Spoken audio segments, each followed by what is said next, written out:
ተስፋ እንትከል በሚል መርህ የአገራዊ የግሪን ሌጋሲ የንቅናቄ በመላ ሀገሪቱ የምናደርግበት ዋና ቀን ነው። 800 ሚሊዮን ችግኞች ይተከላሉ። እንደ ገንዘብ ሚኒስቴር በተሰጠን የስራ ተልዕኮ መሰረት እዚህ ቱሉ ዲምቱ የኤክስፕሬስ ሮድ መግቢያው አጠገብ ነው የተሰጠን። በዚህ ቦታ የተለያዩ አገር በቀል ዛፎችን እየተከልን ነው የምንገኘው።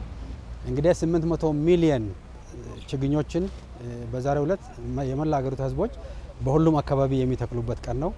ይሄ ትልቅ ቀን ነው ለሀገራችን።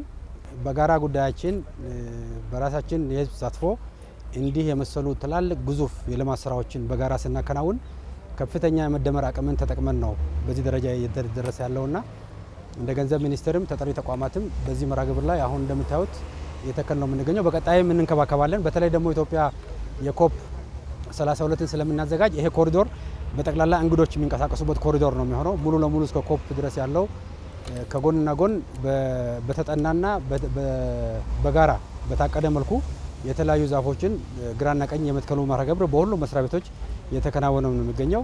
ስለዚህ እኛም የበኩላችን አሻራ እያሰረፍን ነው የምንገኘው። ስለዚህ በጣም ደስ የሚል ቀን ነው። በህዝብ ተሳትፎ በከፍተኛ ህዝብ ጉልበት ትልቅ አገራዊ የልማት ውጤት ማምጣት ሲቻል ለአገረ መንግስት ግንባታውን በጣም ያግዛል፣ ለምግብ ዋስትና በጣም ያግዛል።